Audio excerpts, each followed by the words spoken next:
I've eaten your product and I have to say it is amazing. Thank and it is you. very addictive also. Thank you. Regular salted peanuts that you get in the market are all fried. What we are trying to build here is lentils, chickpeas, jowar, etc. They are better for you. We launched makhana. We call it water lily pops in the US because makhana would mean nothing. Honestly, if I look at you, all I see is South Bombay, beyond Worli. Does the world even exist? I went to school in BKC, so Yeah. I did definitely go. New business, two toddlers, husband is partner. Bring your babies to work. My son was born at 2:24 in the night. And the next morning from the hospital bed, I remember talking to one of the buyers. So one baby born here and one baby born there. Exactly. The infrastructure, is it more supportive of female entrepreneurs? You know, a lot of meetings you go to, if Aditya and I also both are there, a lot of people will like only look towards him as if like I'm not really sitting there. How does an individual like that set out to address the larger India?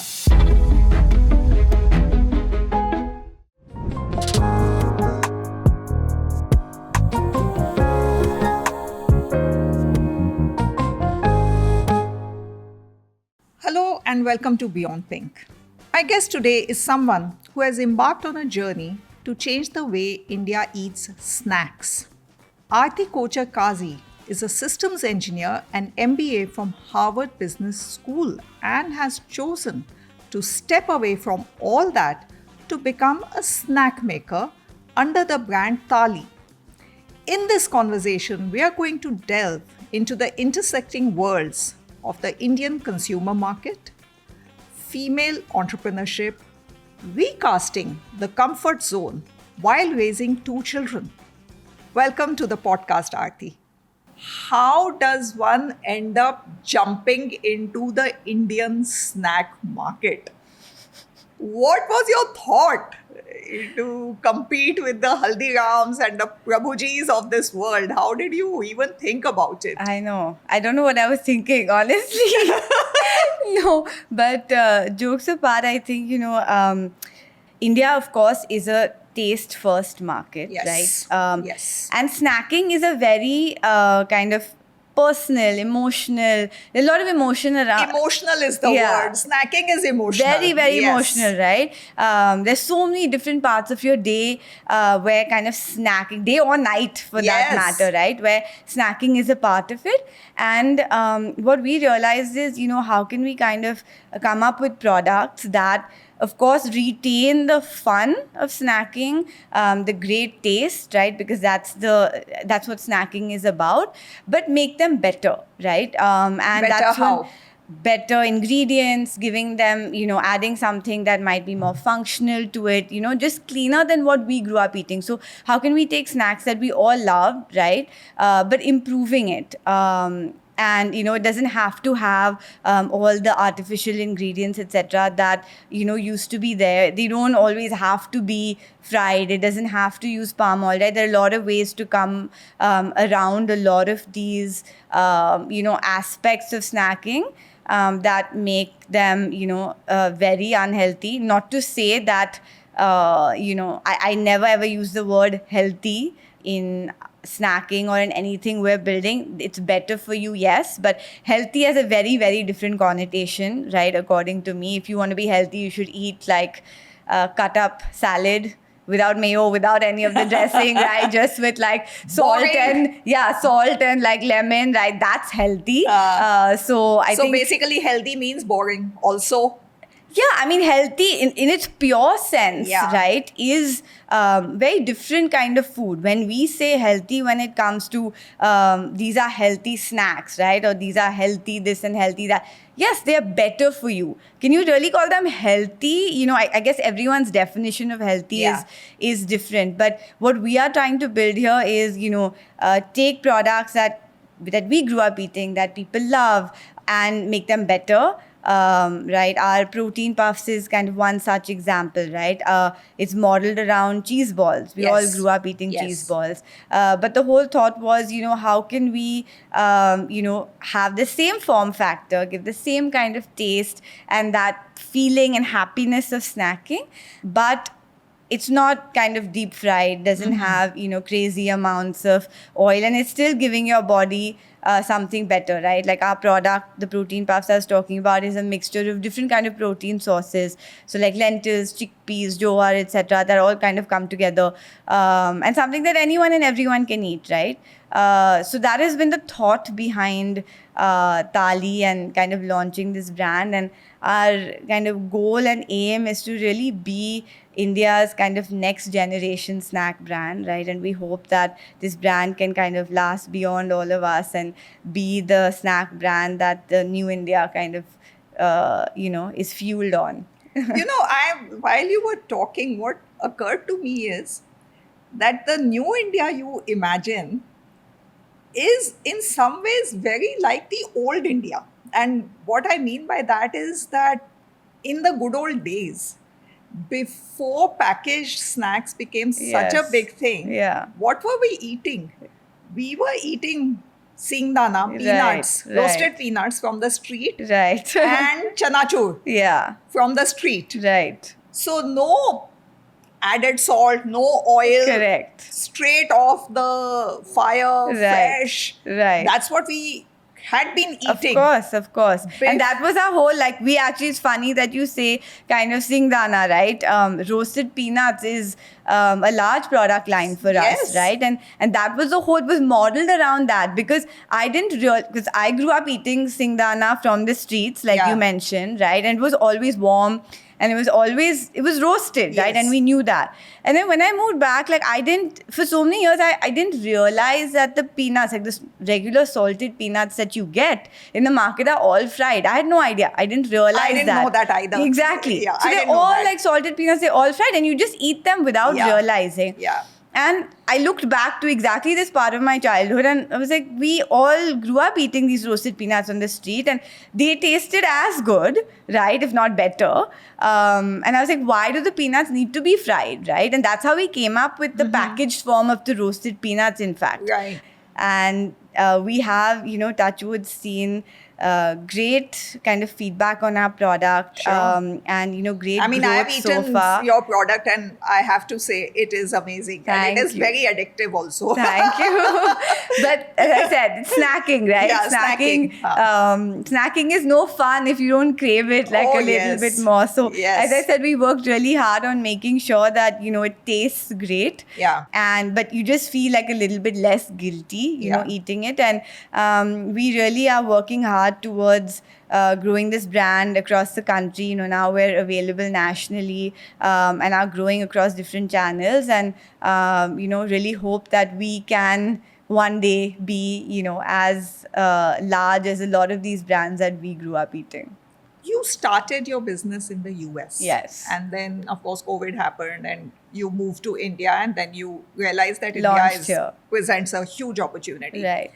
Do you find any difference between doing business in the US and doing business in India? The US is definitely, a couple of years ahead when it comes to better for you and cleaner ingredients and kind of that kind right, of education and customer preferences. I Yeah. think India's getting there, Yeah. which is why brands like us are, are growing. So India's definitely getting there, but not kind of where the US is already.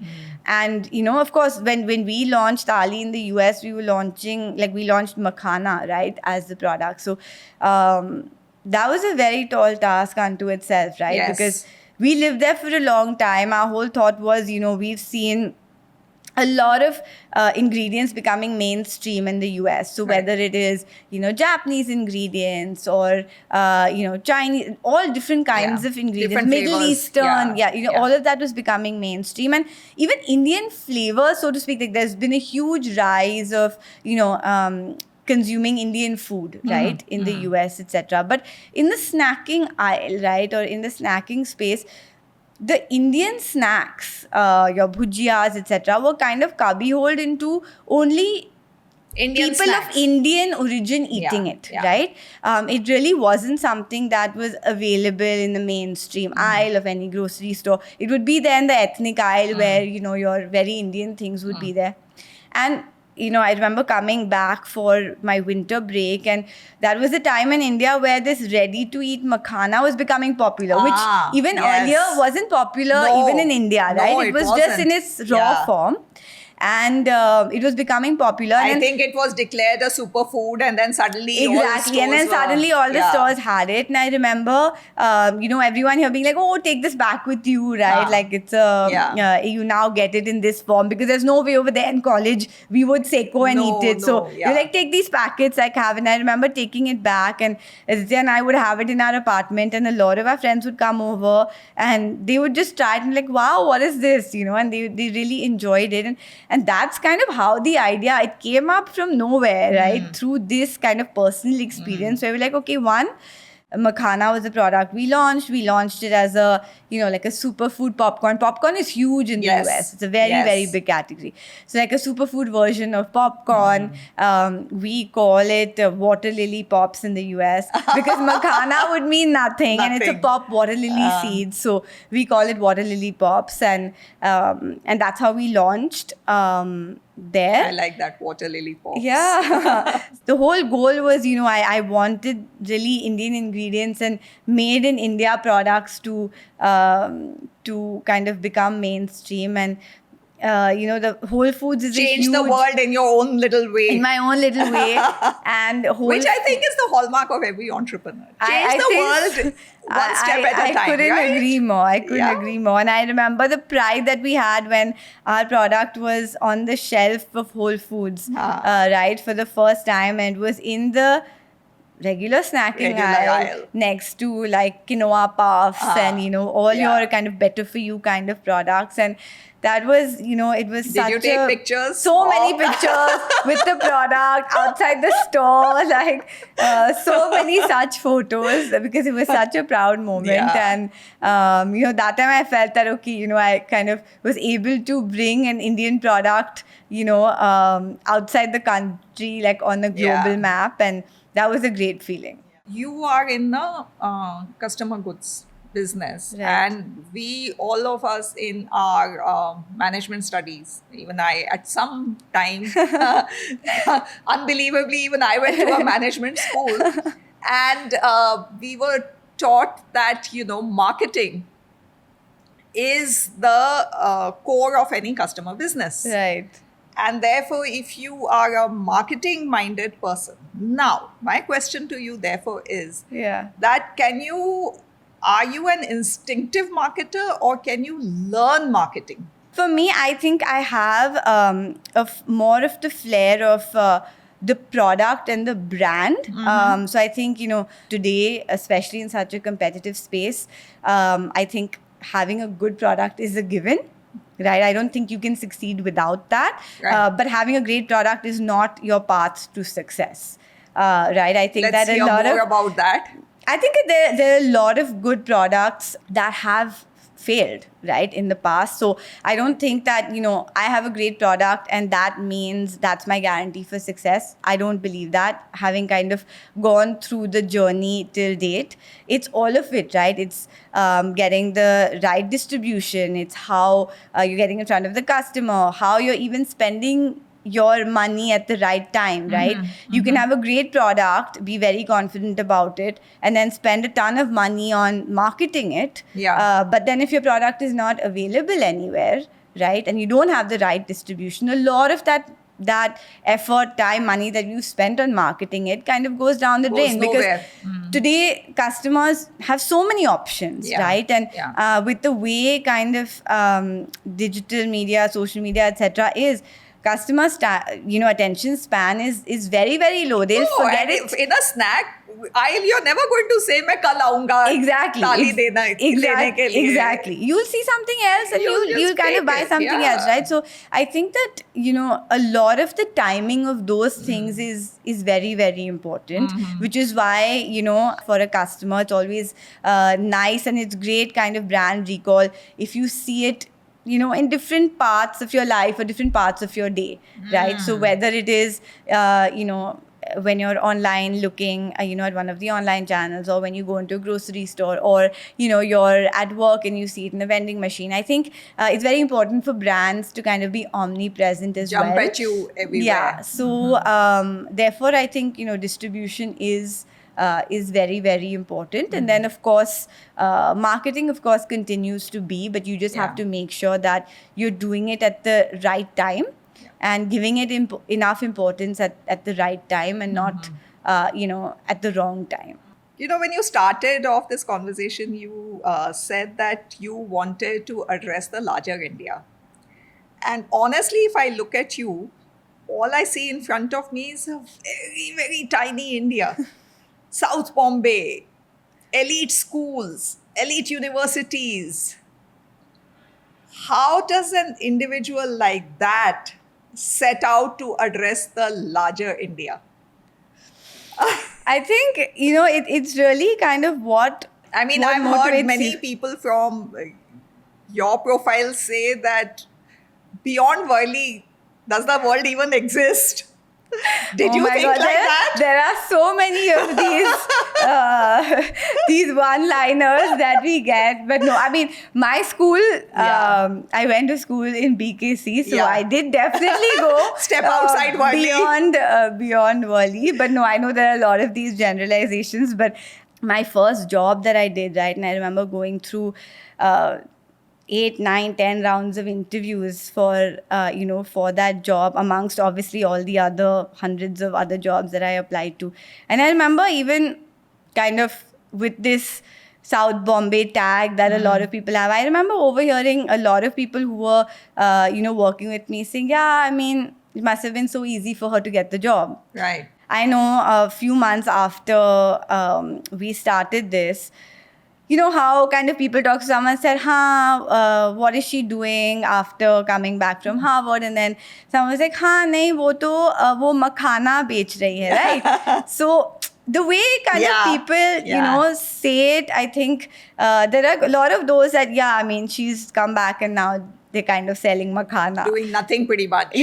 So, a lot of those things are there. And secondly, like you say, of course, we have, been privileged enough to come from, a great kind of upbringing and family, very comfortable,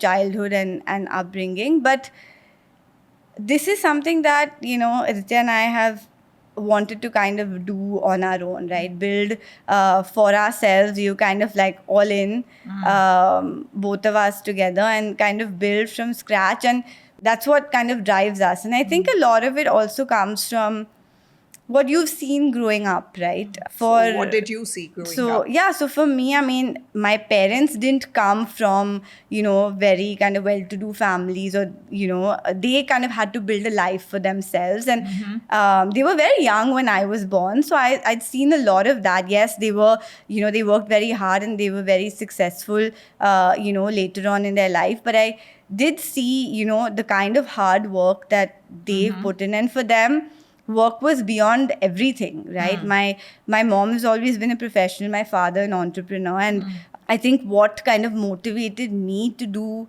what I am doing today is what I saw growing up, right? The kind of commitment my mom had as a woman to work and her children, and never let us, didn't make us feel even once that she wasn't around, right? I think did more than a lot of the moms I saw around me who weren't working, right? Whether it was kind of coming home and sitting till late night to do our projects, and, like how all kids just put all their projects onto their parents. Oh, yes. For my dad as well, right? I think that whole entrepreneurship journey of his that I saw really kind of showed me what it's like to do things from scratch, right? Okay. And I remember, and I tell my dad this even today, I remember when we used to go on holidays when I was younger, entrepreneurs just never switch off. Never switch off.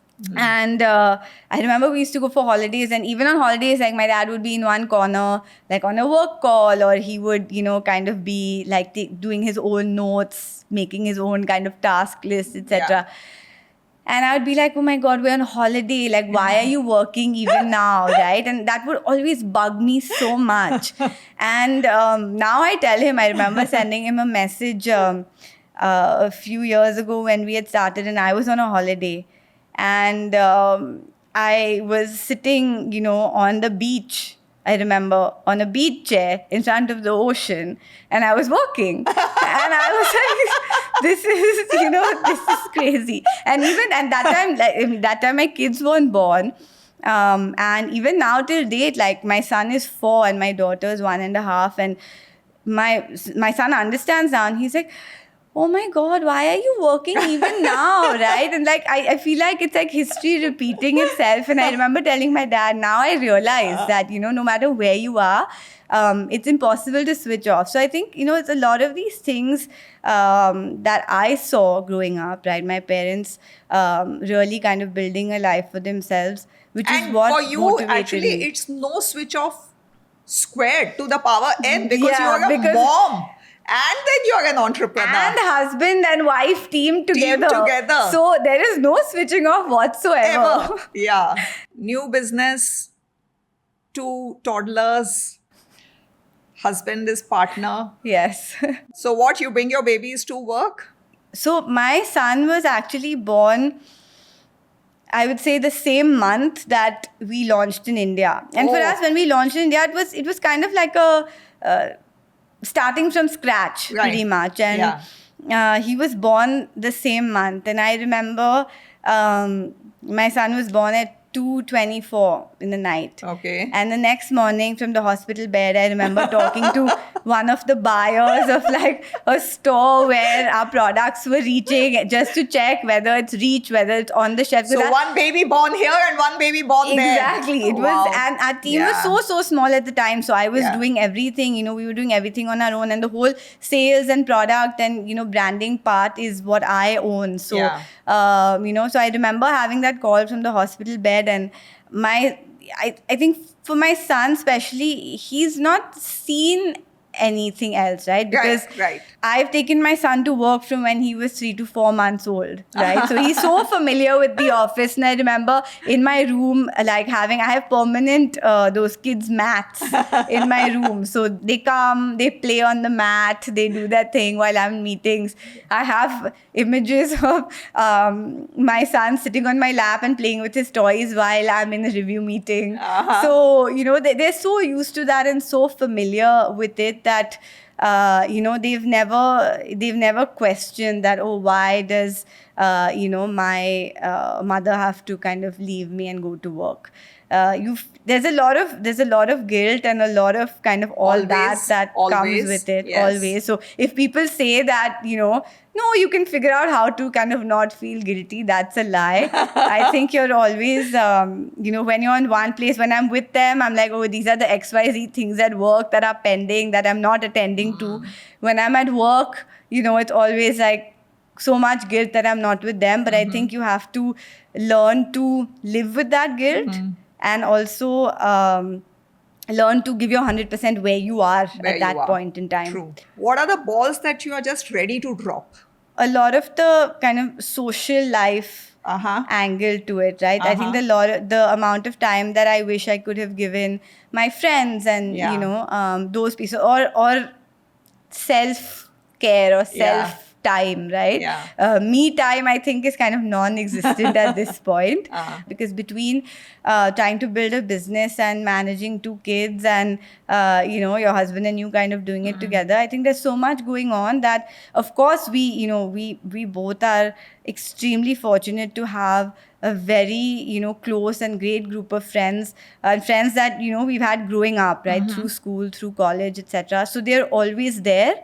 But of course, the amount of time that we've been able to spend with them has reduced, right? Yeah. I think that is very important in different phases of life to prioritize.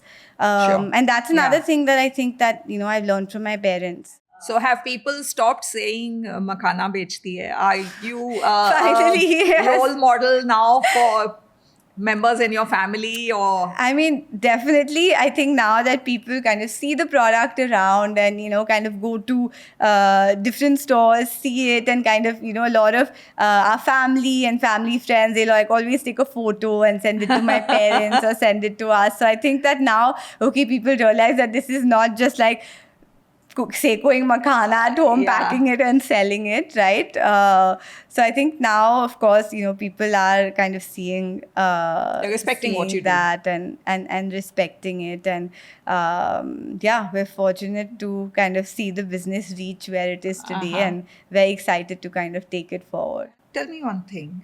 There seem to be suddenly a lot of female entrepreneurs in the consumer goods space. You have Vinita Singh of Sugar, and you have Ghazal Alag of Mama Right. Earth, and of course, Naika Falguni Of is course. there. Yeah.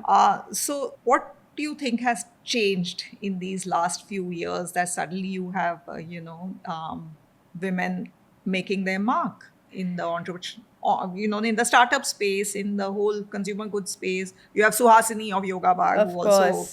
came Yeah. on Beyond Pink. Who's right. Yeah. Who's done such a great job.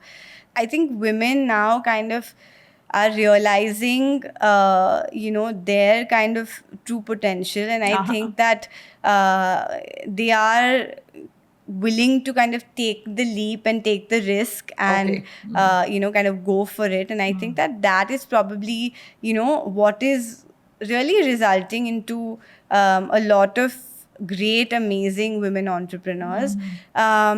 And I'm sure that a lot of it also has to do with, their kind of support system. I truly Right. believe that whether it's women or men, right? I think that having, supportive family, whether spouse, children, parents, just family around you, and no matter what your support system is, whether it's your friends, whatever it maybe, I think that is super, super important. And I think that people are realizing the value of that, Right. and and are really kind of focusing on building. And I think that this is the new India, right? That we are. This is the new India. This is Yeah. what we are kind of building for, Kudos to or that. building towards. Yeah. And does the Indian, not just the social system, but the infrastructure, is it more supportive of female entrepreneurs now? I think that now I don't really see people, at least in the broader ecosystem, differentiating, right? Okay. I think that today a lot of it is based on results, right? What Okay. you're doing, whether you're a man or a woman, I think it purely, and that's how it should be, right? Gender is Depends on- irrelevant. Depends on what you're doing, what you're bringing to the table, and that's how it should be. And I think that a lot of people are now, with the rise of women kind of being part of this ecosystem, I think that's becoming more kind of mainstream. And So you haven't encountered somebody saying, "Gee, Mr. ko bulaiye." that does happen. Okay, still happens. It does happen, but I think that you just have to ignore a lot of those. Right. A lot of meetings you go to, if Aditya and I also both are there, a lot of people will like only look towards him and focus eye contact towards him, as if like I'm not really sitting there, right? A lot of those things happen, right? Okay. It's not disappeared at Okay, all. okay. But I think you just have to ignore it. Like for me, I think I've always been a very girly girl. Okay. And I've seen... What's a girly girl? Like, I love doing things. I mean, I love pink. I love butterflies. I love, like, doing things that are girly. I love going shopping. I'm not ashamed of any of that. Right. And I think that for me, like, growing up, Legally Blonde was, like, one of my favorite movies. Mine because also. That was... I think That's part your of- story. Part of me wanting to go to Harvard Goes to Harvard Law. yeah, so part of me wanting to go to Harvard was that, like, to prove that, right? Right. And I remember going for kind of so many interviews and so many different, even at the workplace, a lot of the women who were around me always tried to make it a point to hide the feminine Play side. down the... Play that Play down, down the like pink. always. Completely, which is why I said I love the name, because Beyond Pink means the pink is there, but then Yeah. what is, above that. Absolutely. But the pink doesn't go anywhere, right? And of Absolutely. course, if you're not someone who enjoys a lot of that, that's totally fine too. Yeah. It's not like all women have to love Yeah. pink, and Great it's point. it's Great not a point. it's not a Yeah. generalization. But if you do, I don't think that should be something you need to hide. And as I was saying, I saw a lot of women, super smart, brilliant, but always wanting to hide that feminine side. So if, say, for example, say we'd be like 2 or 3 women like talking about something random, I don't know, like I went here to do my nails, for example, right? When we were when I was living in the US as well. And if they would see someone come by, it's like, oh, okay, like, let's, like, stop, right? Or, oh, someone's coming, like, let me wear my blazer, right? Or, oh, I'm not going to wear, like, very bright colors, right? Wow. So a lot Yeah. of these things were, and these are, like, women who went to great schools, Yeah. extremely smart, like, huge, like, high-paying jobs at, like, large companies. But even for them, Yeah. this inherent thing was there. So imagine the people who are not, Correct. with that kind of education background. Yeah. And to me, I was like, no matter what I do in life, that's one thing. If men can be there, be so excited about talking about cars or some game or sports or whatever is their interest, they don't shy away from that, even in a business meeting, right? So most metaphors are very sports metaphors. Exactly. And they talk about, like, in the most serious meeting, they might get into, the tomorrow's golf game, for instance. anything. Yes. Or the scores somewhere or some car or some, and why do women have to hide that, right? Sure. And so that has been, like, my kind of philosophy since I was a child, and therefore the reference to Legally Blonde. And to me, that's one thing that I have kept with me, that don't try and lose your personality, right, by to kind of build credibility, right? Credibility shouldn't be built on the fact that you can't be a less credible person because you've worn pink and walked into the room, or you like to talk about XYZ things that are not serious or girly. Wonderful. So- Wonderful. That's absolutely wonderful. Yeah, so- Aarti, thank you so much Thank you for this conversation. This has been, I mean, for me, I have just listening to you and listening to your chutzpah of getting into the Indian market and sticking to it. It's absolutely inspiring. I mean, I wish Thank you all you. the best. I'm sure Thank you. Tali is going to be huge. As huge as you have probably, I mean, I have not spoken to you about your 5-year plans and 20-year plans. I don't think they matter. But I think what's important is that you have created a vision of a new Indian way of snacking. That's very path-breaking, That's and all the best Thank with you that. so much. I'm not going to let you go because I have a little surprise for you. Oh, wow. My dear Aarti, as I write this, what flashes before my eyes is an entire lifetime. From your days at school to University of Pennsylvania to Harvard Business School. And now building something as distinctive as Tali alongside Aditya. Your story, your journey has been remarkable. But what makes me truly proud is not just what you have achieved, it is how you've achieved it. What has always stood out is your incredible stamina for consistently putting in the hard work required.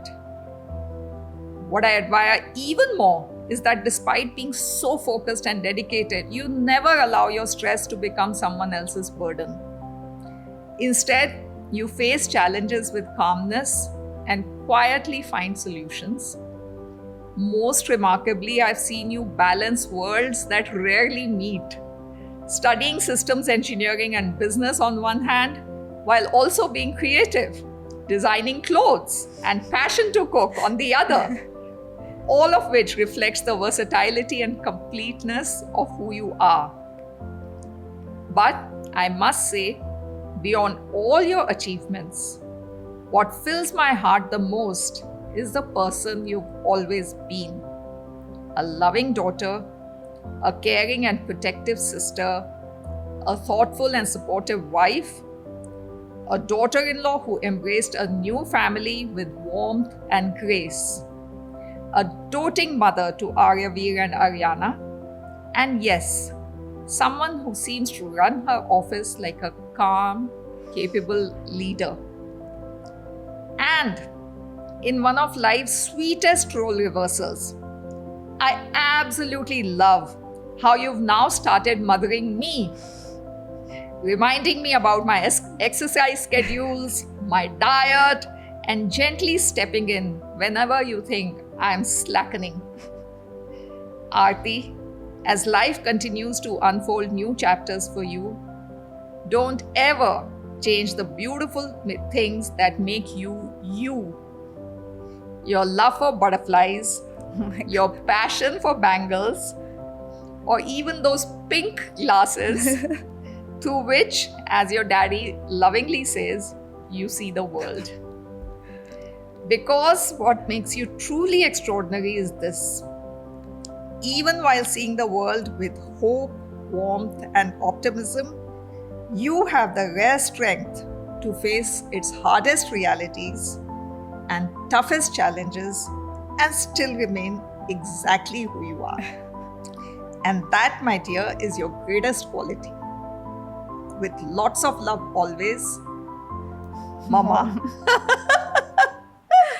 Couldn't be And anyone this is for you. Thank you. That's so sweet. Thank you so much. This is for Didn't you expect to this keep. at all. Didn't expect this at all. And now you know how Yes. much love you have in your life. Yes. So thank you so much. And Thank you. look forward to meeting up again. Yes, very soon. Thank you. Thank you so much. Hello and namaste. I hope you've been watching these conversations that I have brought to you with some very remarkable women in our country. The conversations, as you know, are about anything and everything that matters to a woman, and then, of course, by corollary, to society. If you are enjoying these conversations, do please like, share, subscribe so that others in your circle can also enjoy them. Thank you. Keep watching.